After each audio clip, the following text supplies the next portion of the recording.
Good morning, everybody. Stu Smith here, going live. Hope you guys are well. Today, we are going to talk a little bit about swimming and pool skills and treading and all those little things that, unfortunately, a lot of people tend to blow off, especially if they're um, just living.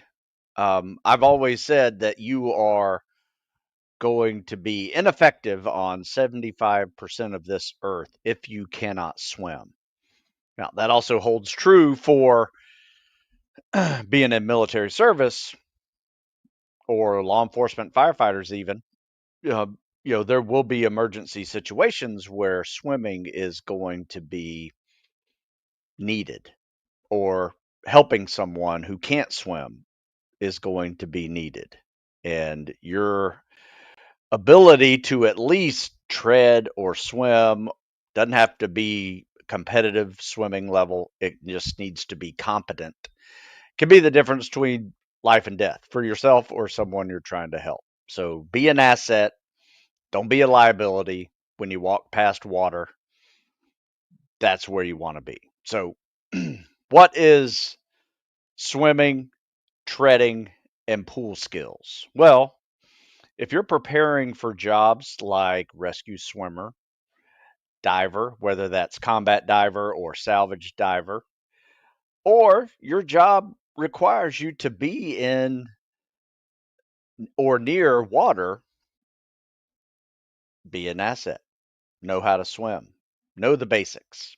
And if you can get a little bit better, you might be able to get yourself through some of the more challenging military training programs, dive school, special ops, combat diver, whether that's SEAL, Recon, MARSOC, PJ, CCT, all those guys are divers. And there's Army SF dive units as well. So rescue swimmers in the Coast Guard, Navy rescue swimmers, or SAR swimmers, those are all very important jobs, and you need to be competent in the water. You don't need to be a competitive swimmer to do any of those jobs. In fact, you might just be a land athlete that learns how to tread, how to swim, how to be a little more relaxed when you're underwater holding your breath, doing knot tying, thinking clearly underwater, solving problems when you can't breathe underwater and you got to fix something with your regulator hose or whatever, air that you're breathing. And those are the types of skills that you will be tested in your future, and your ability to be able to, one, learn those under professional instruction quickly and be able to regurgitate that and um, show the instructors you are competent in the water, you're going to pass. But it takes some practice. It takes some time in the pool. We swim 5 days a week, sometimes a sixth day, and we swim with fins to get used to ocean swimming. We typically do that on leg day a couple days a week, and the other days are focused on conditioning for swimming. But we're slowly start to integrate pool skills as our rest periods. So let me tell you, after you swim a couple hundred yards, you get really winded before you get in swimming shape. Trying to catch your breath with a bob or a float or a tread, some of those events of drown proofing is really challenging, and it will turn you into a more competent pool skills um, student by just a little bit of practice, a minute in between sets. You don't have to go to the pool and just do pool skills. In fact, we hardly ever do. We will always swim for conditioning. We will always mix in technique training to make sure we're swimming efficiently, and we will mix in pool skills. And there's nothing quite like bobbing and trying to sink yourself down to the bottom when all you want to do is inhale, but you got to exhale to do it. That is a big mental and physical challenge. So as you start practicing these things, and we don't do it, we're not even tiring ourselves up. We simulate being tied up by keeping your hands behind your back and your feet together. But that just shows you what the progression needs to be before you go do these things. Unfortunately, a lot of people, don't practice, or on the other side of the spectrum, they practice too much and they're doing underwater breath holds by themselves. And unfortunately, every year somebody dies who has goals of serving in military spec ops, dies from practicing these breath holds. It is, you can Google it. I mean, it is out there, and it is sad. It sucks, but don't do these things by yourself. That's probably my number one piece of advice. Have a buddy, or make sure there's lifeguards that know you are um, pushing the limits of your abilities in the water. Doesn't mean you have to do 50-meter underwaters, but I will promise you, you're going to come up coughing and choking a couple of times whenever you just start bobbing in between swim sets, because you're going to want to inhale when you're down at the bottom of the pool.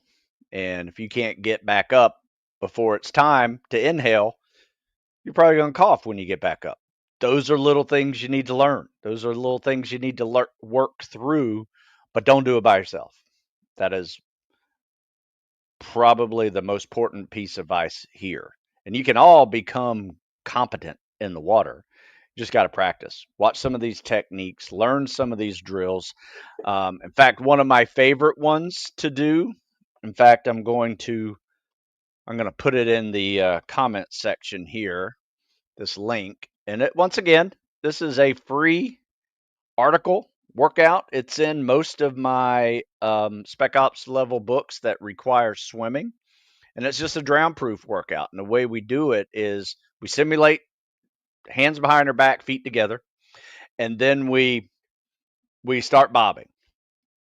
Do that for 3 or 4 minutes, and we swim 100 yards. When we come back, start bobbing again to catch our breath for a couple of minutes. Then we float. Do that for a couple of minutes, swim another 100 yards, come back, bob, catch your breath. And the next one is the travel. So you got to swim 100 yards, hands behind your back, feet together. So it's just a bunch of dolphin kicking. And then try to bob a couple times, catch your breath, and we go into front flips. Swim another 100 yards, come back, bob a couple times, catch your breath, do a backflip.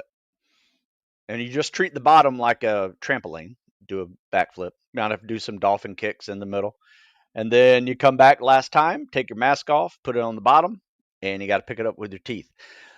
That, I promise you, will make the official drown proof test so much easier when you take out those 100-yard swims, that people will say, I can't believe how hard this used to be. And within 3 weeks, people are crushing that test where they failed it the first day. Be used to that. Be used to failing. Be used to learning from that failure. Don't even call it failure. Call it a learning experience, and you're going to do better next time. That's what practice is for. So, all right, that's my rant about swimming, pool skills, being competent. If you want another good workout to get into swimming shape, you can't go wrong with the 50-50. It is probably my favorite um, workout, especially if you're not in swimming shape. In fact, there's an article I wrote called Dude, You're Not in Swimming Shape. And if these situations are you, just say, yes, that's me. I'm not in swimming shape. Little things like, you can't do double arm pulls every time you kick off the wall because you're too winded. You're not in swimming shape. You can't swim 100 yards without stopping. You're not in swimming shape. You might be able to run 5-minute miles all day. Doesn't matter. Not in swimming shape. You're working too hard in the water. Got to learn some technique. Technique and conditioning. Two things you need to be a better swimmer. And I would say this, if I'm good at one thing, and come to realize it, to be honest with you, that if I'm good at one thing, it is teaching non-swimmers, non-swimming athletes how to swim and be competent enough to get to and through various spec ops jobs that require swimming and diving. So that's what I do. I got tons of free videos out there of me coaching, articles that explain it a little more detail, videos that help explain it because, you know, a picture is worth 1,000 words. A moving picture is worth 10,000. So watch those videos too. Can't really learn how to swim with a picture.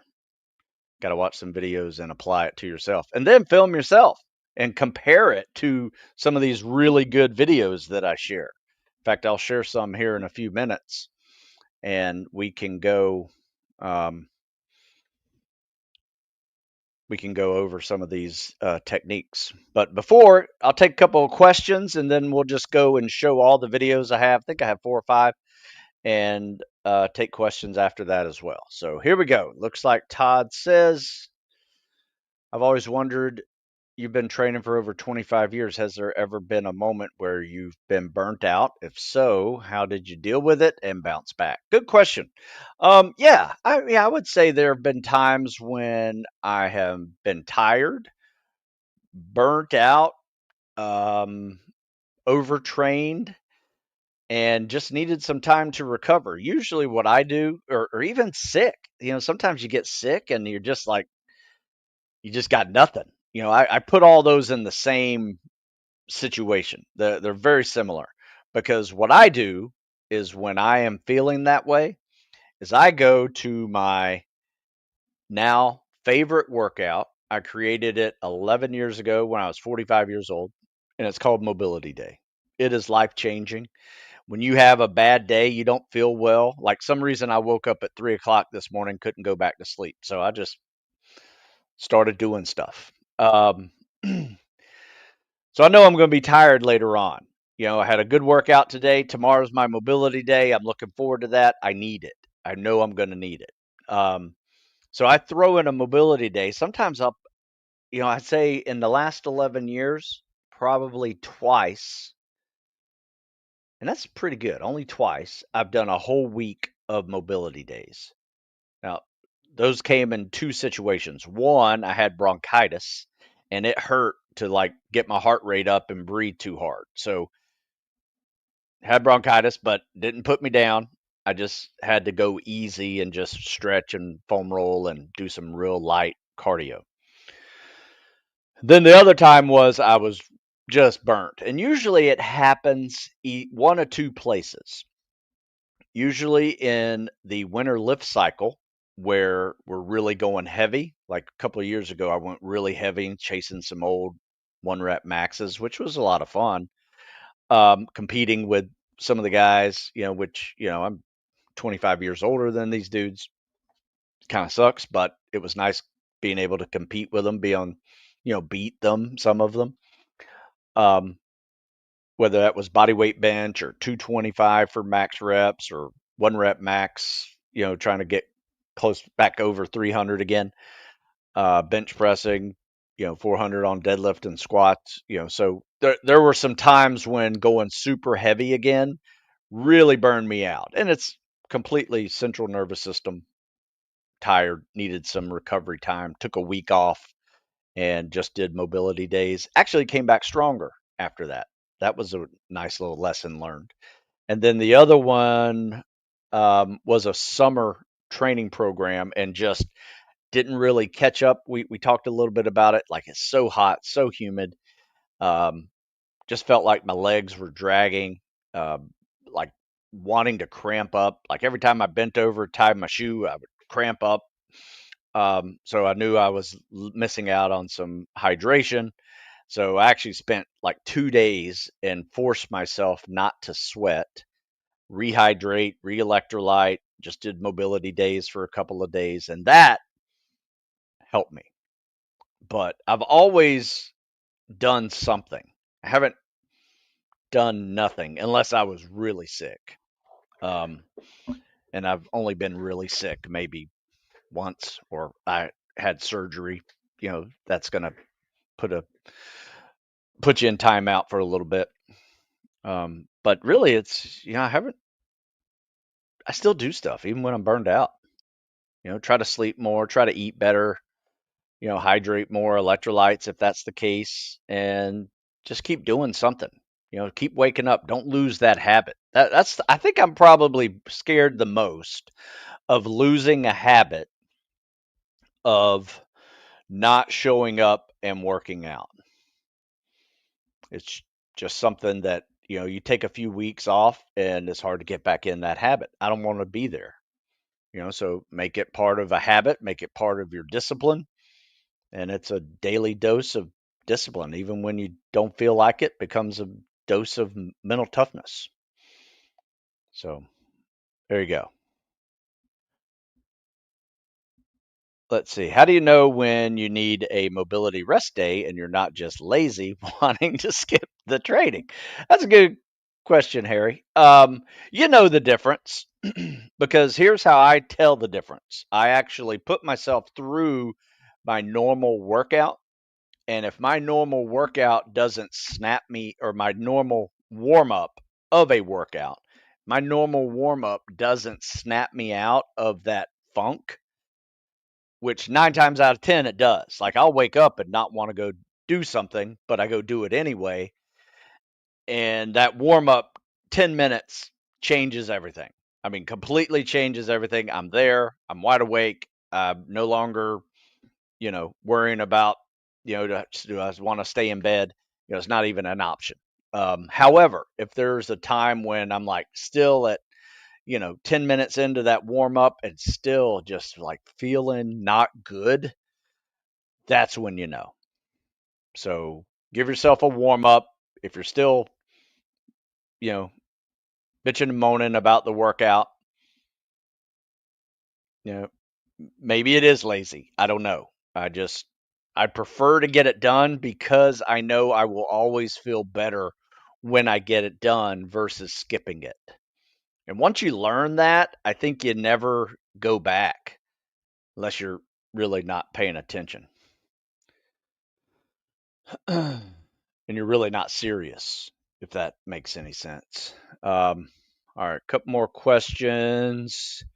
Do you have an article on the drown proofing practices you were just talking about? Yeah, put it in the comment section right above you. My first comment up above you is that link that says workouts and techniques that help you drown proofing safely. Help with drown proofing safely.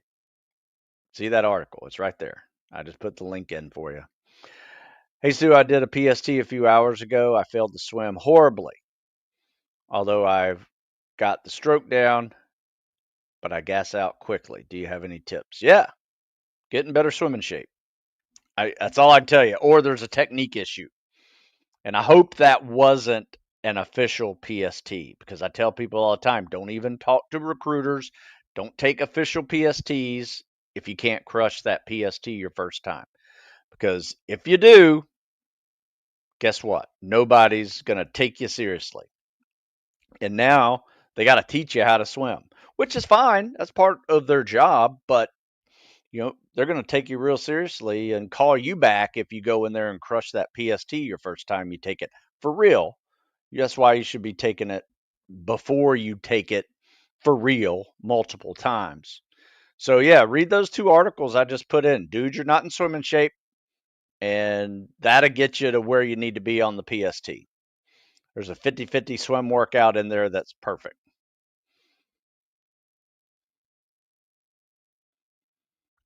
Let's see. Got a few more questions here. Yeah, somebody said hit the like button. Yep. That's all I run off here. You don't have to pay me for this information. I just hit the like button. I appreciate it. All right, let's show some videos, shall we? Got some videos here.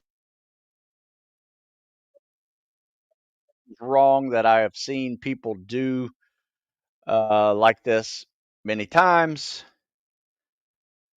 And you guys can see that. I'll make it a little bit bigger so you can see a little bit better. All right, so here's what we're looking at. Notice this. When he kicks off this wall, watch what just happened. Do you see it? You see this right here? His head is like plowing the surface. So whenever you do this, you are just swimming with the brakes on.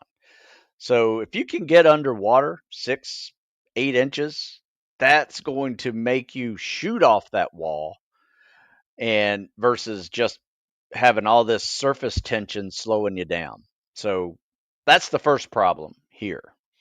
Not sure how many other problems he has, but that's a big one because you probably get, 3 yards, 4 yards off the wall before you stop because of that, whereas you could be getting 5 or 6 yards off the wall, maybe even 10. All right, here we go. Kickoff. Yeah, he's already stroking 2 times before he should be coming up right there for his first breath. So the way I see this is top arm, bottom arm. He's a little sideways swimmer, which is cool. I don't mind that. It's just he's kind of like kinking his head up like this, and that's a weird way to swim. Relax your head, put it in the bottom arm, top arm, bottom arm, kick, hold that glide. Just turn your body, turn your head a little bit to breathe versus kind of keeping it kinked and swimming sideways the whole time. Because if you're doing this for a mile, 2 miles, that's going to not feel good after 30, 60, 80 minutes. But anyway, there's a lot going on here. He's not a swimming athlete. If you notice here, kick off the wall could be a little better on that streamline. Once again, you guys see it. Let's get back here. Needs a better turnaround too. Let's count these Mississippis. 1 Mississippi, 2 Mississippi, 3 Mississippi, 4 Mississippi. Yeah, so that's a long turnaround. You just added 5 seconds to your each lap you do because of that 5-second turnaround. 10 if you do it twice. So that's got to be quicker. Got to do something called the open turn. Once again, the head plowed there. Your head's looking up, so that's probably one reason why your head's plowing the surface. Notice this right here. Okay, right here, his head's kind of popping up. His bottom, both hands are way down there. Oops. And when he recovers his arms, they're way away from his body. So notice this right here. See that? Like already right there, you're swimming with the brakes on. You're just pushing water this way to get your arms forward, and that's just stopping you dead in your tracks. So you got to be tighter with those arms when you're recovering, and then hold that streamline a little tighter. So 1 Mississippi, 2 Mississippi, pull. Actually, not bad. Got a little floppiness with the legs going. Just don't kick that many times. Kick once, keep your feet together, and then hold the glide. Got a little bit going on there. Yeah, streamline body position needs to be better. Head needs to go down. Work on 1 kick per stroke. That's going to help you. All right, let's just keep on showing these videos one after.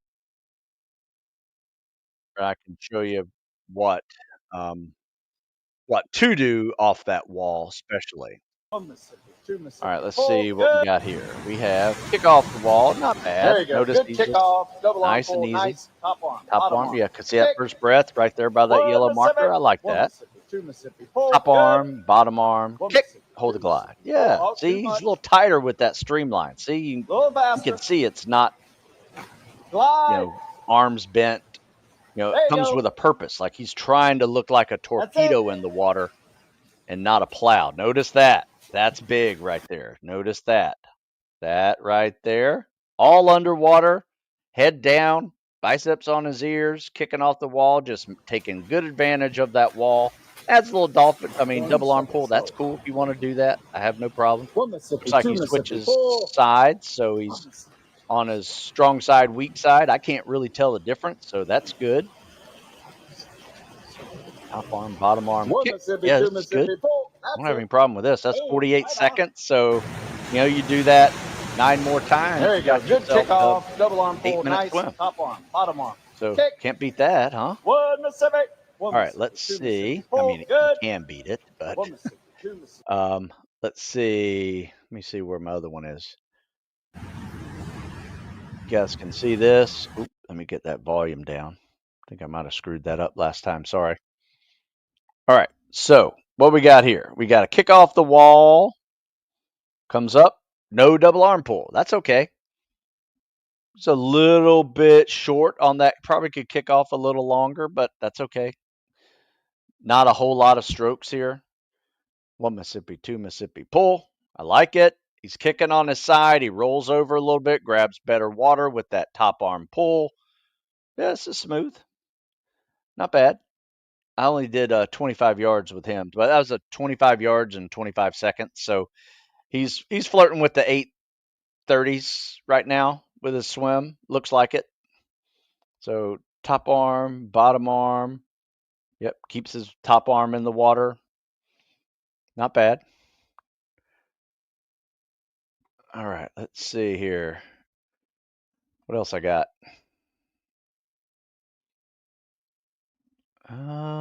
1, 2, 3, 4. So I do have 4.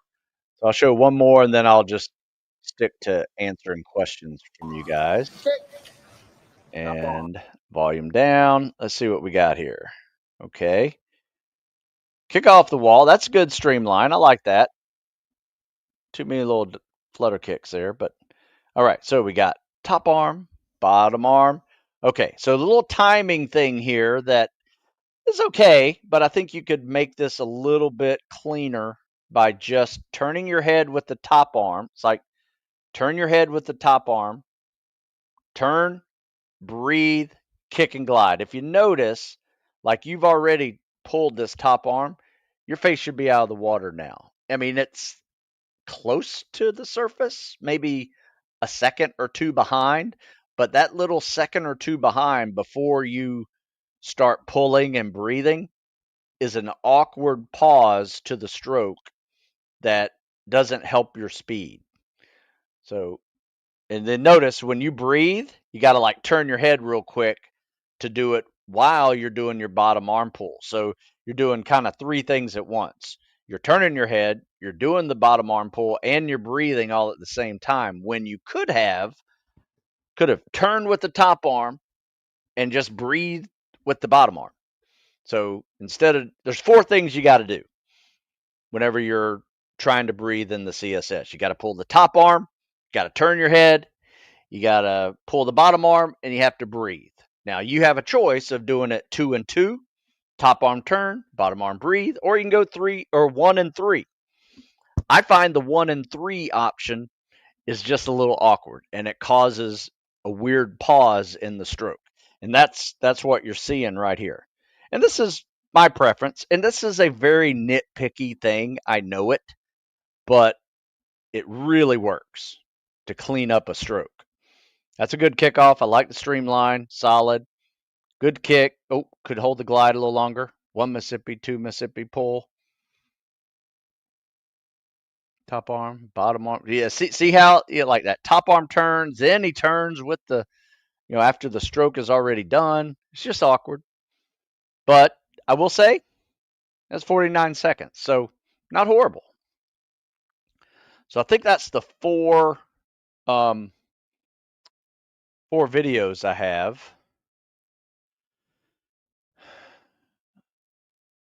I will definitely use Swimming with the Brakes On. Great self-talk. Yeah, there you go. I normally feel bad, slight headache, dizziness, nauseous after intense workouts I've been feeling. Yeah, I mean, sometimes that happens, especially if you're 2 things. You're dehydrated with lack of electrolytes if you're sweating profusely, or you're trying to work out hard fasted and you haven't eaten anything. Let me tell you, a lot of people like working out fasted. I never understood that because if you knew how good you felt with a little bit of food in you, you would never work out fasted. Promise you. Now, I know some people say, hey, I'm in the fat burning zone earlier. There's some science that proves and disproves that, but I know my workouts suck when I'm fasted. Sometimes I'll forget to grab a banana or take something with me, and 45, 50 minutes in, I'm jacked up, like dizzy, nauseated. That's when I know I need sugar. blood sugar. And you do that with whatever you have at the moment. Sometimes that's a Gatorade, sometimes it's a banana. I usually try to keep a couple bananas in my truck, for that situation. Sometimes it's water and electrolytes, especially if you're feeling overheated. That can cause the same stuff.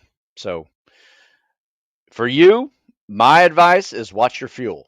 Your fuel is probably screwing up with your headache, your dizziness, and nauseous feelings. In performance, your performance is going to suck too. So let me tell you, probably the two quickest ways to end your Spec Ops day, training a day in Spec Ops, is to go in dehydrated, no electrolytes, and no carbs. That's going to be a hard day if you're not fueled. So start there. After that, maybe it's a conditioning issue. You need to just be patient and work your program. All right, a couple more questions. Hey, I'm a 35-year-old male out of shape, signed up for organized open sea swim 2K. Not bad. Got 8 weeks to train from zero to prepare myself for it. Used to swim as a kid. Any tips? Yeah, get in the pool. I mean, a 2K is not much. I mean, if you get decent at it again, you might be able to pull, some of that technique stuff that you had as a kid. It's like riding a bike. But might not be a bad idea to get some lessons if you're having a hard time swimming. Like put it this way, if you're having a hard time swimming 100 yards when you first get back in the water, could be a conditioning issue, but it also could be a technique issue and you're just working too hard. Have a buddy or somebody just look at you and say, can I be a little more efficient with this stroke? Freestyle, side stroke, breaststroke, whatever floats your boat out there. But 2K is a reasonable swim workout. But I'd jump in the pool at least 3 times a week if you want to do it. If you really want to do it, go for 5, and just swim 30 minutes. That's all you need. Swim 30 minutes. Eventually, you may find you can hammer down a 2K, in 30, 40 minutes. That's a little fast, but it's possible. What's the difference between your buds workout phase 1, 2, 3, your spring training 2 and through, and your 2 and through course? Which ones are the best approach for getting prepared? It's up to you. All three are very similar. They're just different setups. So this is specifically addressing the PST, but there's some extra stuff in there. There's build up to 4-mile runs and swimming with fins and drown proofing and all that pool skill stuff. So it subtly gets you in shape to start preparing for this, which are specific events that you're going to see at Buds if that's what you want to do. So those are specific. Now these, which I might have copies of, don't know if I have the spring training one. No, I have my summer training one, which is very similar to that one as well. But the spring training one is the first one where I started doing a block periodization model, right? And that one has like 3 weeks of cows and cardio focus progressing with a 1 week deload. In fact, yesterday's Q&A was all about that. That 4th week, we do a little deload on the progression, just kind of plateaus it out a little bit, but we focus on lifting. This week, we're doing a lift week in the middle of summer, even though we typically focus our primary goal of lifting and getting stronger and bigger in the winter. Our primary goal right now is to work on calisthenics and cardio. But our secondary goal is to maintain our strength from the previous cycles. So that's the difference. You won't have that type of setup in anything other than this one or that spring training 2 and through, or the increase your strength and crush the PST. So they're all going to prepare you for Spec Ops selection, because they are advanced workouts that have all the elements that you need. The buds one's just going to be a little more specific for buds. That makes sense.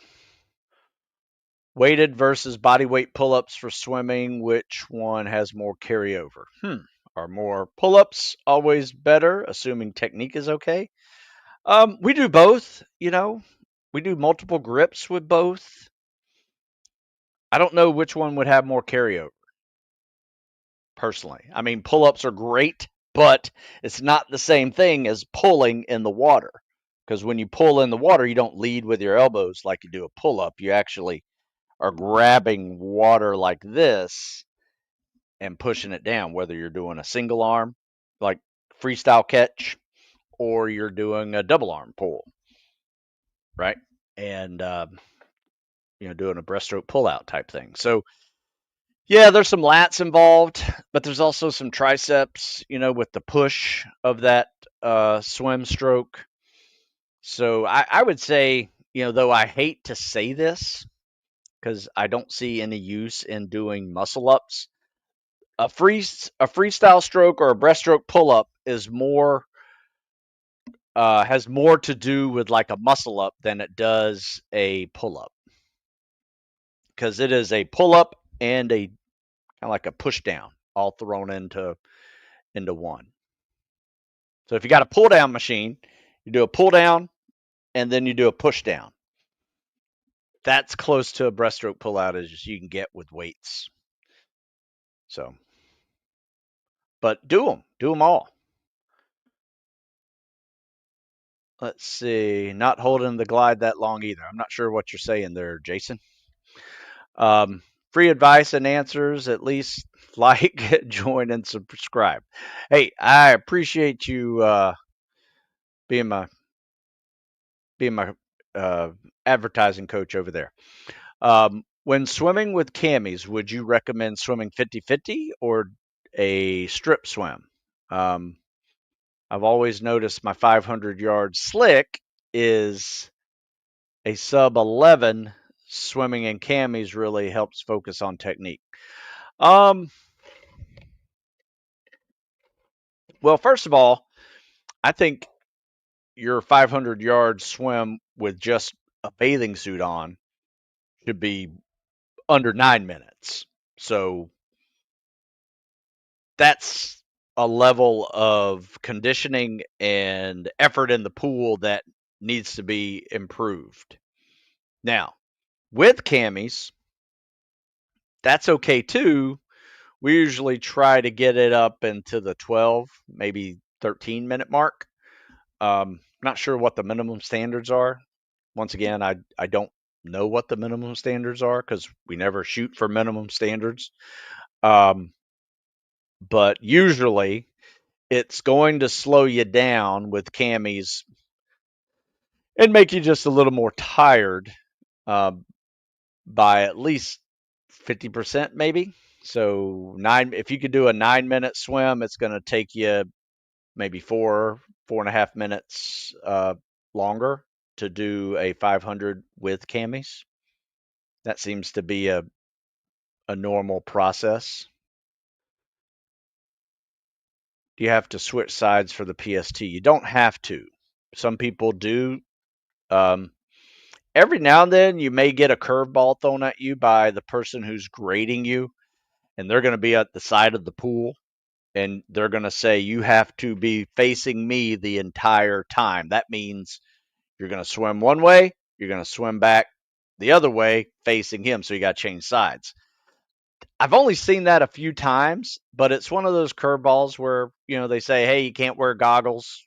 Got to do the 500-yard swim without goggles. None of these things are written as part of the process of testing. Sometimes they just throw curveballs at you just to see how you handle it. So don't moan about it. Just get it done. So yes, should you learn both sides? Absolutely. Do you need both sides in a 500-yard swim? No. You will need both sides in a 2-mile ocean swim, though, for sure, because that's an hour long swimming. You're going to want to switch sides. like the classic PT workout for high reps endurance? Do you have something similar if you needed strength training in winter?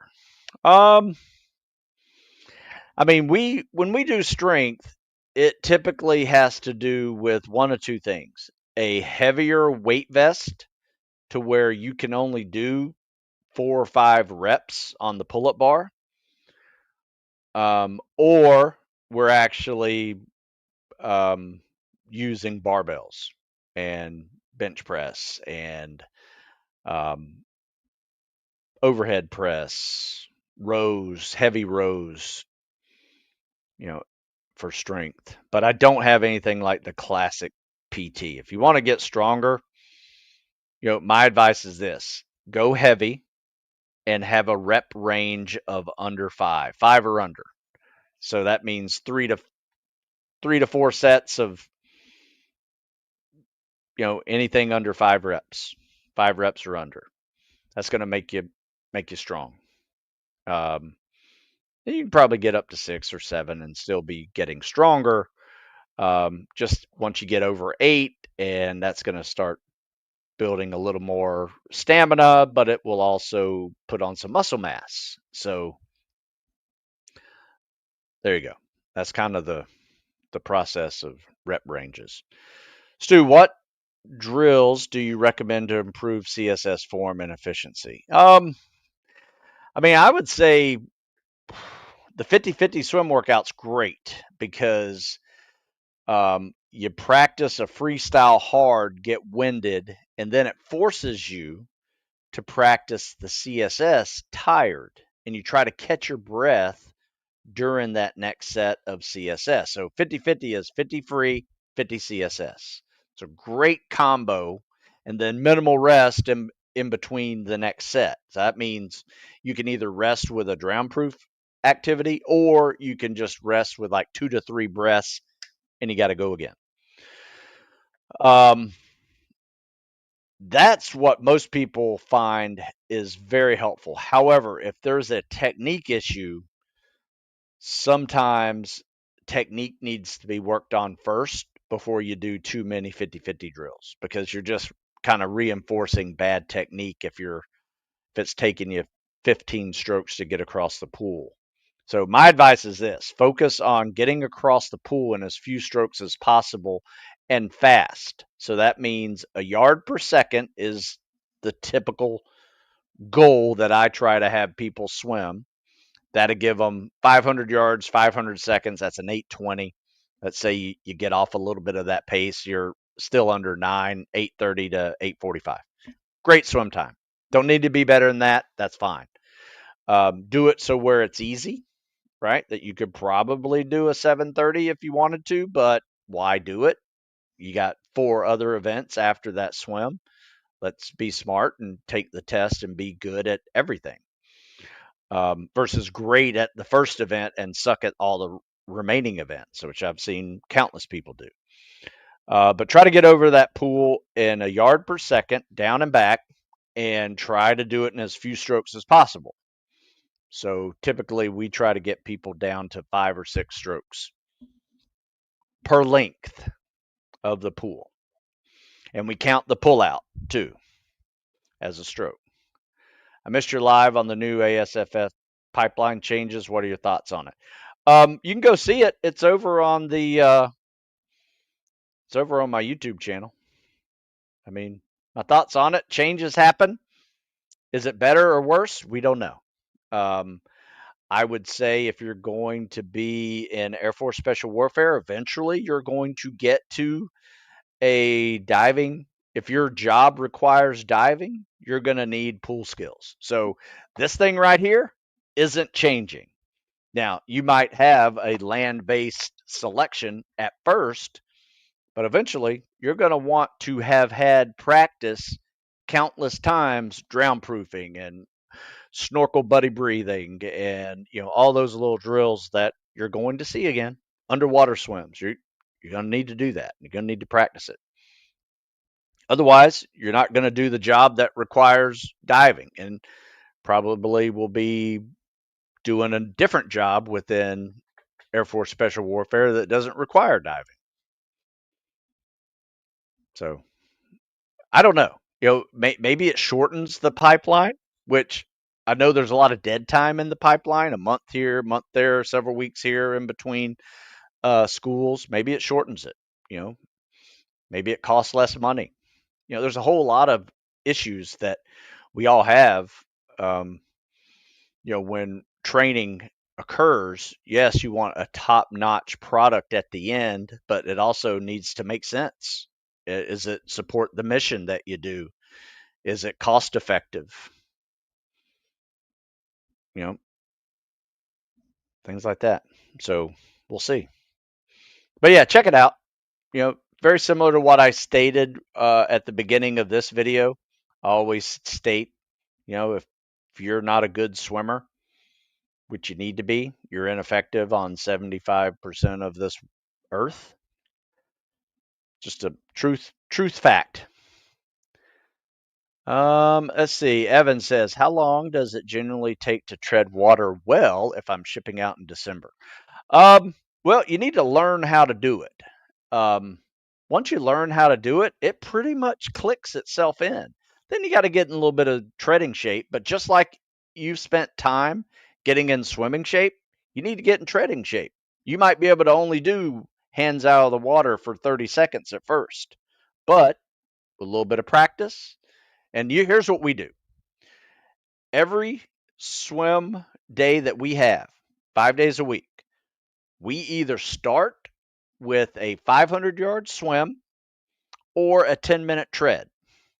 Then we do the swim workout, 50-50s, swim with fins, whatever. And then we have a cool down. And whatever you didn't do in that warm up, you're doing as the cool down. So somewhere in there, you're going to get a 500-yard warm up and you're going to get a 10-minute tread. And if you have to use your hands for some of that 10 minutes, that's okay. Most of it, you're going to want to keep your hands out. That's how we set it up, because you need to practice those things every time you're in the water.